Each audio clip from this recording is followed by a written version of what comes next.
Hai teman-teman di dunia maya, sebut saja namaku Dinda. Hari ini aku ingin berbagi cerita, sebuah pengakuan yang selama ini terpendam dalam hati. Aku tak pernah menyangka, lelaki yang selalu kukira adalah cinta sejati, ternyata hanyalah aktor dalam drama hidupku. Semua ini dimulai ketika aku bertemu Arya, suamiku. Sosok tinggi dengan senyum menawan yang bisa meruntuhkan benteng hati siapapun. Kami bertemu di sebuah acara pernikahan teman dan seolah terjebak dalam klise drama, kami langsung klik. Dia begitu perhatian dan selalu ada di saat aku butuh. Tak butuh waktu lama, kami memutuskan menikah.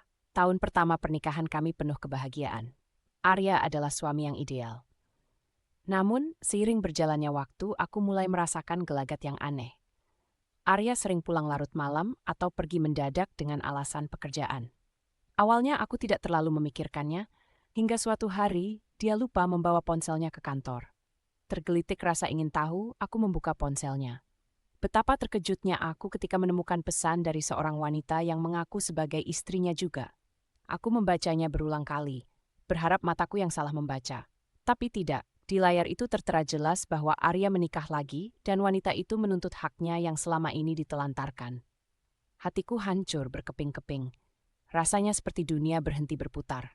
Otakku berputar mencoba memahami bagaimana mungkin suamiku bisa bersikap seolah tak ada yang terjadi. Rasa percaya yang selama ini kubangun runtuh, menangis, menggantikan rasa takut dan khawatir.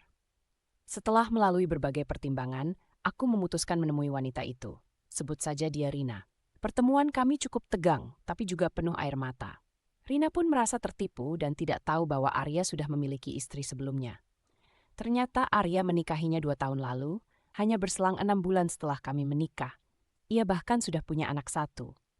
Dia licik, memanfaatkan keadaan untuk mengumpulkan harta. Keterkejutanku bertambah ketika tahu bahwa selama ini Arya memanfaatkan uangku untuk membiayai keluarga lain itu. Uang yang seharusnya ditabung untuk masa depan kami digunakan untuk menyemai keputusannya yang keblinger. Aku dan Rina bersepakat untuk memberikan pelajaran pada Arya. Kami mengatur strategi untuk menghadapinya secara bersama-sama. Mendengar semua rahasia ini terkuak, ia tak mampu berdalih lagi. Wajahnya pucat pasi, seolah tak percaya bila segala tipu muslihatnya sudah tamat. Setelah konfrontasi itu, kami sepakat untuk bercerai. Bukan hanya aku, ternyata Rina juga akhirnya menggugat cerai Arya. Kini dia kehilangan segalanya, 2 istri sekaligus, reputasinya, akses ke uang yang selama ini dia anggap seperti air dari mata air yang tak pernah kering. Kecewa, tentu saja. Tapi setiap hari aku coba bangkit dan tak mau terpuruk. Hidupku bukan berhenti di sini. Justru dengan kejadian ini, pandanganku tentang hidup makin terbuka. Bahwa tidak semua romansa berakhir bahagia, dan bahwa keluarga ternyata bisa menjadi musuh yang mengecewakan. Sebagai penutup, teman-teman, berhati-hatilah dengan siapa kalian menjatuhkan hati. Karena meski cinta itu buta, jangan sampai kita jadi duta karena cinta. Terima kasih sudah membaca pengakuanku. Semoga kalian selalu dilindungi dari cerita cinta yang penuh jebakan seperti ini. Hai teman-teman, aku nggak nyangka harus nulis ini di sini. Tapi aku juga nggak tahan simpan rahasia ini sendiri. Sewaktu acara keluarga minggu lalu semuanya terbongkar. Keluarga suamiku setiap tahun ngadain acara besar. Selalu rame, selalu ribut, dan selalu aja ada yang bikin heboh. Tapi tahun ini kehebohannya beda. Jadi kita lagi duduk makan malam dan pada momen itu mertuaku yang biasanya kalem tiba-tiba berdiri dan minta perhatian. Pikirku, wah ada pengumuman nih. Ternyata benar, tapi bukan pengumuman yang kami kira. Dengan suara gemetar dia bilang, ada sesuatu yang harus kalian semua tahu. Semua berhenti makan, suasana tegang. Aku merasakan tanganku mendadak dingin. Mertua mulai cerita kalau ada rahasia yang disimpan bertahun-tahun. Figura-figura dihentikan sementara, semuanya teralihkan. Ternyata mertuaku pernah punya hubungan rahasia dengan sahabat bapak mertuaku dulu, jauh sebelum nikah sama ibu mertua. What? Semua pada kaget. Mataku melirik suamiku yang juga kelihatan bingung. Ternyata hubungan itu nggak cuma cinta monyet. Mereka berdua sempat merencanakan kabur bersama. Tapi entah gimana, hubungan itu putus dan mereka berdua jalan masing-masing. Suasana makin tegang ketika ibu mertua masuk ke dalam pembicaraan. Ternyata dia sudah tahu sejak bertahun-tahun. Awalnya dia marah, tapi belakangan memaafkan mertuaku. Betulan, kayak drama kan? Nah, cerita nggak berhenti di situ. Ternyata hubungan itu menghasilkan anak. Aku hampir nggak percaya waktu mertua bilang kalau suami aku bukan anak kandungnya. Suamiku terdiam, dia benar-benar nggak tahu. Reaksi ibu mertua? Memeluk suamiku dan nangis minta maaf. Rupanya sahabat mertuaku itu Pak Darto yang selama ini dianggap kayak keluarga adalah ayah kandung suamiku. Astaga! Bayangkan gimana rasanya suamiku tahu bahwa pria yang selalu dia panggil Om sebenarnya adalah bapaknya.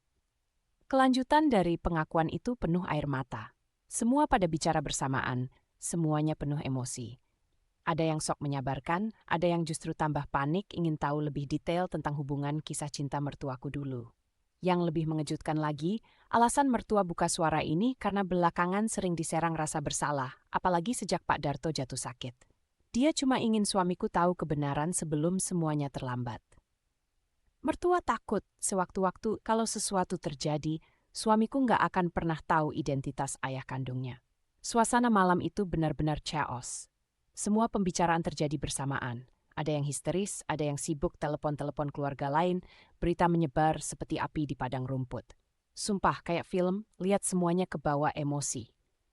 Suamiku, dia cukup tenang, mungkin masih syok. Tapi yang pasti dia maafin mertuaku karena katanya nggak ada yang bisa balik ke masa lalu. Mereka langsung saling berpelukan, dan aku langsung sadar ketika semua kehebohan ini akhirnya reda, hidup kami nggak akan pernah sama lagi setelah ini.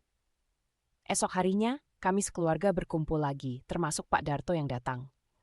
Aura canggung nggak terhindarkan, dan dia meminta maaf atas semua yang terjadi.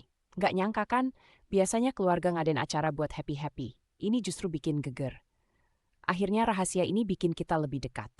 Walaupun ada bagian yang terasa pahit, kami terpaksa belajar terima masa lalu dan bergerak ke depan dengan kepala dingin.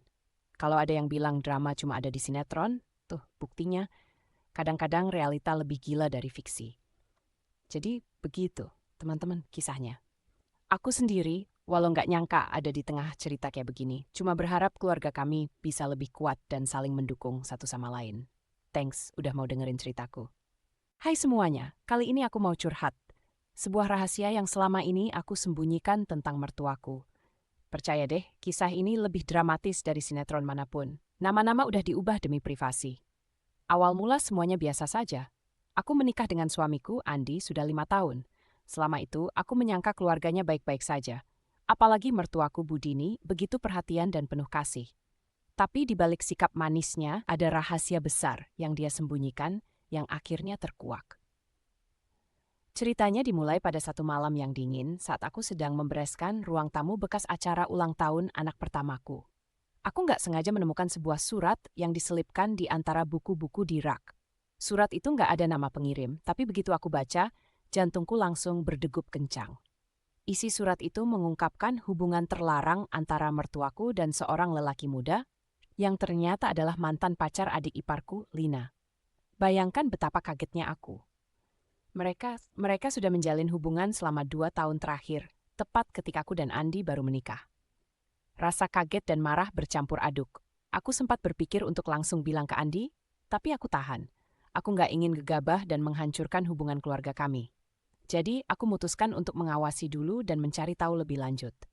Selama beberapa minggu, aku jadi seperti mata-mata di rumah sendiri.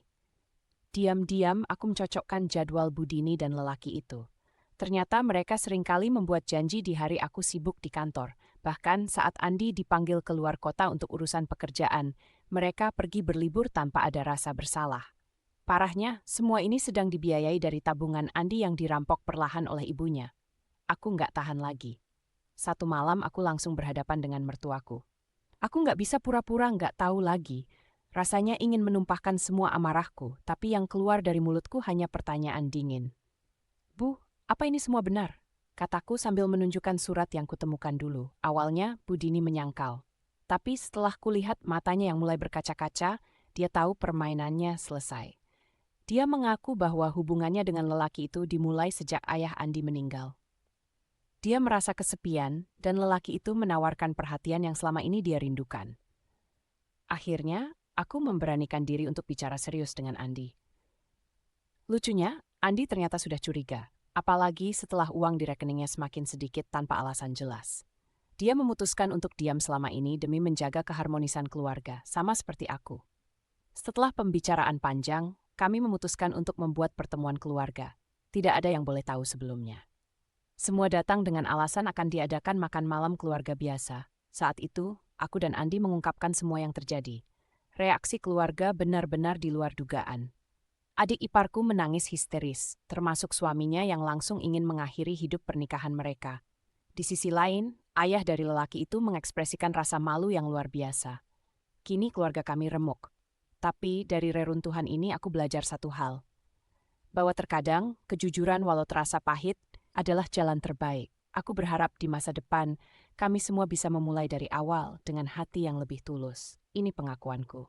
Jangan ragu menulis cerita kalian, karena di balik wujud sempurna setiap keluarga, kadang ada rahasia yang rapi tersembunyi.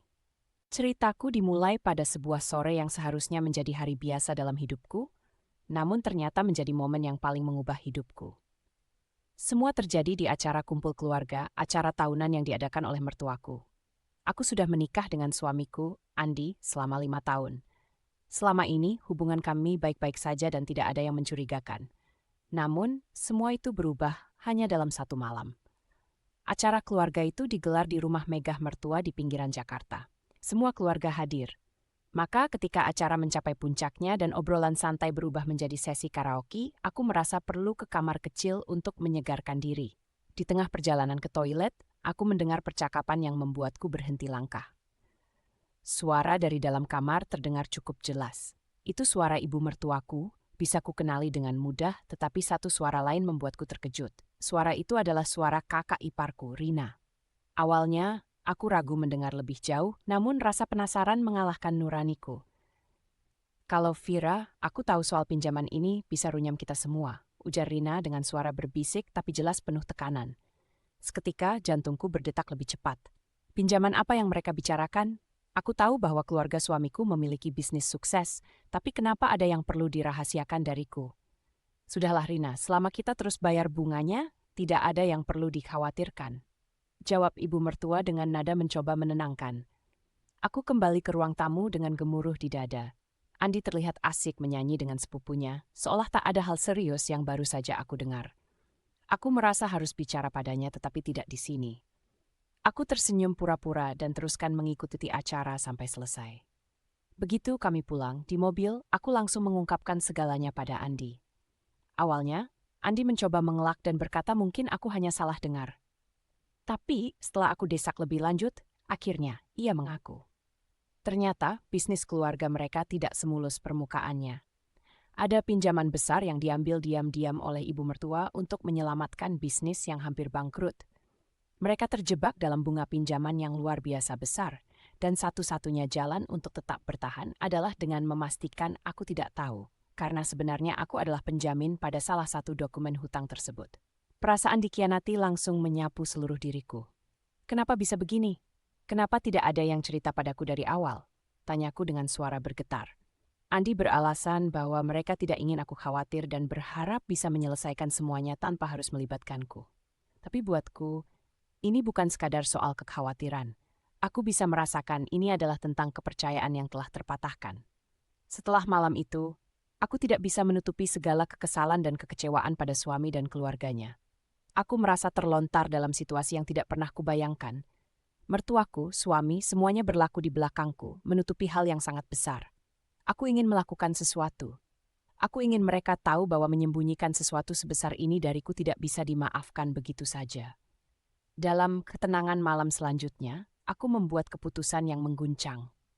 Keesokan harinya, aku mengajak Andi ke rumah orang tuanya dan menuntut penjelasan di depan ibu mertua dan Rina.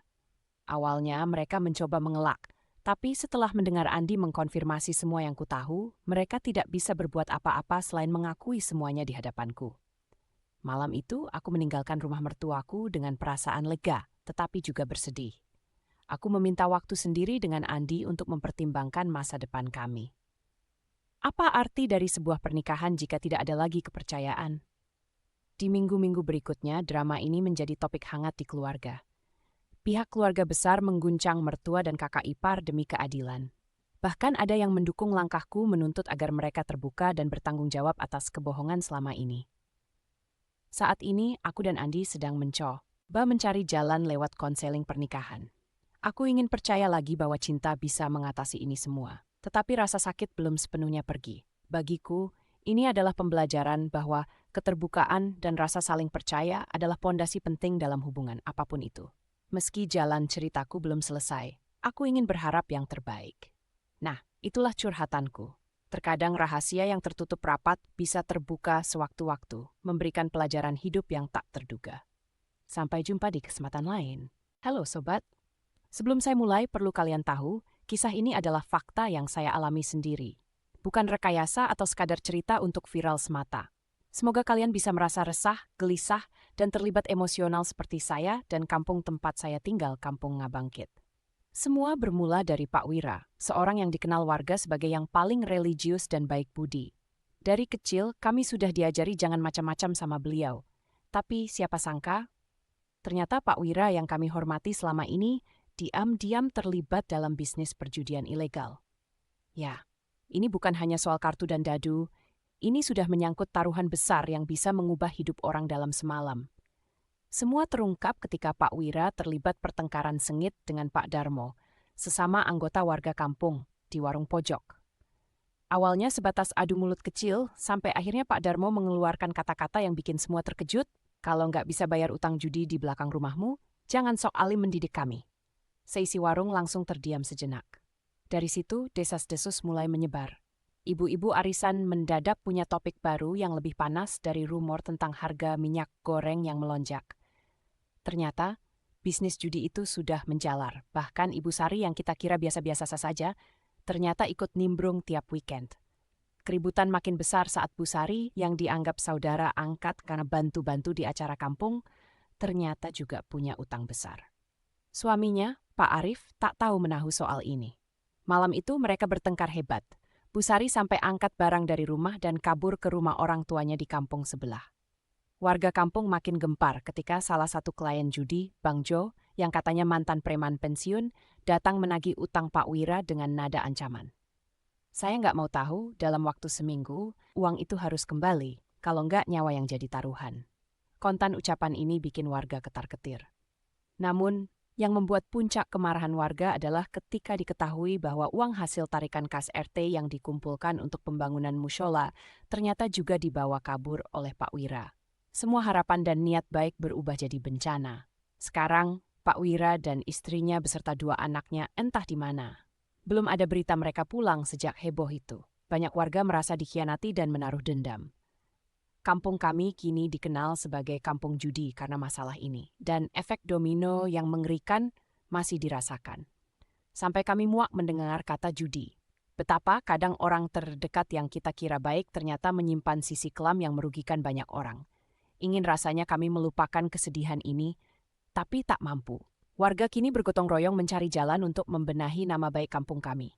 Dari kisah ini, yang saya tangkap adalah, dalam hidup semua bisa berbalik dalam sekejap. Orang yang kita sanjung bisa jadi orang yang menghancurkan. Dan terkadang, dendam bukanlah solusi. Semoga kalian semua selalu waspada dan tidak terjerumus dalam jebakan yang bisa menghancurkan hidup. Ini cerita kami dari Kampung Ngabangkit yang takkan pernah saya lupakan. Aku tidak pernah menyangka bahwa hidupku akan menjadi sekompleks ini setelah menikah. Mertua selalu dianggap sebagai orang tua kedua yang harus kita hormati. Tapi kenyataannya ada hal-hal yang jauh lebih dalam dan gelap yang baru terungkap sekarang. Semuanya berawal ketika aku menikah dengan suamiku Rio. Keluarganya tampak sempurna dari luar, kaya, berpendidikan, penuh kasih. Mertuaku bahkan terlihat sangat perhatian ketika kami baru menikah. Tapi semua itu hanya kedok belaka. Sejak awal aku sudah merasa ada yang ganjil dengan sikap mertuaku yang terlalu ikut campur dalam segala keputusan rumah tangga kami. Mulai dari pemilihan perabot hingga bagaimana mendidik anak-anak nanti. Awalnya aku pikir ini hanya caranya menunjukkan kasih sayang, tapi siapa sangka itu semua adalah bagian dari rencana besar yang jauh lebih licik. Permasalahan mulai mencuat ketika aku menemukan dokumen di kamarnya saat membersihkan rumah yang lama tak dihuni. Ternyata mertua menyembunyikan hutang keluarga yang jumlahnya fantastis akibat kebiasaan judi sang mertua laki-laki. Seluruh pencitraan sebagai keluarga kaya raya hanya sebatas ilusi untuk menutupi kebenaran bahwa keluarga suamiku hampir bangkrut. Dari situ, aku mulai menelusuri lebih dalam. Setelah berbagai konfrontasi, terungkaplah fakta yang lebih mencengangkan. Mertuaku laki-laki punya simpanan wanita lain dari hasil uang judi tersebut, Dan hubungan itu sudah berlangsung bertahun-tahun. Rasanya seperti ditusuk dari belakang, apalagi setelah semua kebaikan palsu yang ditunjukkan padaku. Keberanian untuk menghadapi kenyataan ini membuatku akhirnya berani menceritakan semuanya kepada Rio. Responnya? Rio tampak syok dan tidak percaya. Selama ini, ia juga tertipu oleh gambaran harmonis orang tuanya dan merasa terkhianati seperti aku. Namun yang lebih mengejutkan adalah reaksi mertuaku perempuan. Dia sebenarnya sudah lama tahu tentang perselingkuhan suaminya, namun memilih bungkam dan menutupi skandal ini demi menjaga martabat keluarga. Dia bahkan memaksaku untuk tetap diam dan menanggung beban ini sendirian dengan ancaman akan mengusirku dari keluarga jika aku berani membocorkannya ke pihak luar. Aku sempat berusaha untuk menyelesaikan masalah ini secara baik-baik, hingga akhirnya muncul masalah baru. Ada desas-desus yang beredar bahwa mertuaku berniat menjebakku dalam kasus keuangan keluarga, membuatku semacam alat untuk mengalihkan perhatian orang dari masalah sebenarnya. Rencana masa depanku dan Rio menjadi taruhan. Disinilah tekadku bulat. Aku tidak ingin hidup dalam kebohongan ini. Dengan bantuan beberapa teman, aku menyusun rencana untuk mengungkapkan semua aib ini kepada publik. Semua bukti-bukti perselingkuhan, kebangkrutan, dan manipulasi yang dilakukan mereka kuunggah di media sosial. Dalam sekejap, cerita ini menjadi viral dan mendapatkan berbagai tanggapan sinis dari netizen. Tidak hanya reaksi dari masyarakat yang membuatku tertekan, tapi bahkan mertua perempuan menyerang balik dengan menyebar fitnah bahwa aku yang menjadi sumber kehancuran keluarga mereka. Beruntung, bukti-bukti kuat yang aku miliki cukup untuk membuat netizen membela kebenaran. Kini, meskipun hidup dalam tekanan, aku merasa lebih lega setelah membongkar semua ini. Mungkin aku telah memulai perpecahan, tapi ini semua perlu dilakukan agar tak ada lagi kebohongan. Dengan usaha keras, aku dan Rio memutuskan untuk memulai kehidupan baru, jauh dari bayang-bayang keluarga yang beracun ini. Karena pada akhirnya, kebahagiaan sejati tidak bisa dibangun di atas pondasi kebohongan. Hikmah terbesar yang kupetik dari semua ini adalah pentingnya keberanian untuk menegakkan kebenaran, walaupun melawan keluarga sendiri. Mungkin ini pengakuan yang menyeramkan untuk dituliskan dan diungkapkan. Tapi terkadang, dunia harus tahu apa yang sebenarnya terjadi. Halo teman-teman, hari ini akhirnya aku memberanikan diri untuk bercerita tentang drama hidupku yang membuat satu kampung naik darah. Namaku Astri dan aku punya cerita yang mungkin bakal bikin kalian geleng-geleng kepala. Aku menikah dengan Ardi, suamiku, sekitar 5 tahun yang lalu. Pada awalnya semua seperti mimpi indah. Ardi itu tipe suami yang perhatian dan selalu mampu membuatku tertawa. Kami menetap di sebuah kampung di pinggiran kota. Kehidupan di sini tenang, semua orang saling mengenal dan gosip cepat tersebar. Awal tahun ini, ada seorang wanita misterius, Reni namanya, pindah ke kontrakan di dekat rumah kami. Awalnya aku tak pernah merasa cemas, toh Ardi sudah sering merantau ke kota untuk urusan pekerjaan. Sampai suatu hari, kebiasaannya berubah. Ardi mulai pulang malam dengan alasan kerja lembur. Seringkali dia beralasan harus menginap di luar kota. Aku sih berpikir positif aja, mungkin memang bisnisnya sedang sibuk-sibuknya. Akhirnya aku mulai curiga ketika mendengar berbisik-bisiknya ibu-ibu teman arisan. Katanya setiap kali Ardi dinas, dia justru terlihat di kafe dengan wanita yang sama, dan parahnya lagi, itu Reni. Satu malam ketika Ardi bilang harus lembur lagi, aku memutuskan untuk mencarinya. Dengan wajah yang berdegup kencang dan hati yang deg-degan, aku mengikuti penciumanku sampai ke kafe yang disebut ibu-ibu. Benar saja di sana Ardi sedang duduk berdua dengan Reni, tertawa dan tampak sangat akrab. Hatiku serasa diremas sampai remuk. Aku memutuskan untuk menunggu sampai Ardi pulang. Sesampainya di rumah, aku langsung mengonfrontasi dia. "Kenapa kamu bohong? Dengan siapa tadi di kafe?" Tanyaku dengan emosi yang bergejolak. Bukannya menjelaskan, Ardi malah marah-marah, membalikan keadaan seolah akulah yang salah. "Kamu terlalu curiga. Orang bisa menghancurkan hubungan gara-gara prasangka buruk." Hari-hari berlalu dalam ketegangan. Aku merasa seperti orang bodoh setiap kali harus bertemu dengan tetangga yang tahu lebih banyak tentang kehidupan suamiku dibanding aku sendiri. Hingga suatu hari saat aku dan teman-teman ibu-ibu arisan berkumpul, semuanya terungkap. Di situasi yang semakin panas, salah satu dari mereka, sebut saja Ibu Maya, akhirnya blak-blakan berkata, "Astri, sebaiknya kamu tahu saja langsung. Ardi dan Reni sudah lama punya hubungan." Jantungku seperti berhenti berdetak. Sudah 3 bulan lebih. Ini bukan cuma teman, Astri. Setiap kali dia ke kota, dia sebenarnya ke rumah kontrakan Reni. Seperti disiram air es, aku pulang dengan kesedihan dan amarah yang menggelegak. Aku merasa dihina, harga diriku jatuh. Tak bisa didiamkan lagi, aku putuskan untuk melabrak mereka saat Ardi pulang. Malam itu aku menyiapkan semua bukti, chat dari teman-teman, foto mereka berdua, dan catatan keuangan yang menunjukkan pengeluaran aneh Ardi. Menyusun semuanya di meja saat menunggu kedatangannya. Saat dia masuk, aku langsung menunjukkan semua itu. "Apa ini, Ardi? Apa arti semua ini?" tanyaku. Alih-alih mengakui, Ardi malah terdiam dan kemudian tertawa getir. "Aku dan Reni memang sudah lama saling suka. Tapi kenapa kamu tahu semua ini? Kau menguping atau bagaimana?" Ardi mencoba menyangkal sambil menyudutkanku lagi. Aku benar-benar muak. Seketika, aku tahu bahwa kebahagiaan rumah tangga yang selama ini aku pertahankan seolah bertepuk sebelah tangan. Aku ingat pengorbananku selama ini, bagaimana aku mendukung kariernya dan menyimpan rasa cemburu demi kebahagiaan bersama. Keesokan harinya, dengan bantuan pengacara dan dukungan teman-teman, aku akhirnya mengajukan gugatan cerai. Berita ini menyebar cepat, kampung kami geger, dan kini semua orang tahu pengkhianatan Ardi. Reni yang belum lama tinggal di sini, menjadi buah bibir disorot penuh rasa kebencian. Mau tak mau, setelah keluarganya tahu, Reni pun memutuskan untuk pindah ke tempat lain. Sedang Ardi, entah bagaimana nasibnya, aku sudah tak peduli. Aku akhirnya melanjutkan hidupku. Berat memang, tapi aku belajar bahwa kadang kita harus merelakan agar dapat menemukan kebahagiaan yang sebenarnya. Kini aku fokus pada diriku sendiri dan anak-anak kami. Satu pesan untuk kalian semua. Jangan pernah membiarkan siapapun menjadikanmu pilihan kedua. Ingat, kamu berharga. Terima kasih sudah mau mendengarkan curhatanku yang panjang ini. Semoga ini jadi pelajaran bagi kita semua agar lebih bijaksana memilih pasangan hidup. Punya pengalaman menarik, seram, atau menyedihkan? Kirimkan cerita kalian kepada kami melalui email atau kolom komentar. Jangan lupa untuk like dan subscribe. Sampai jumpa di video berikutnya.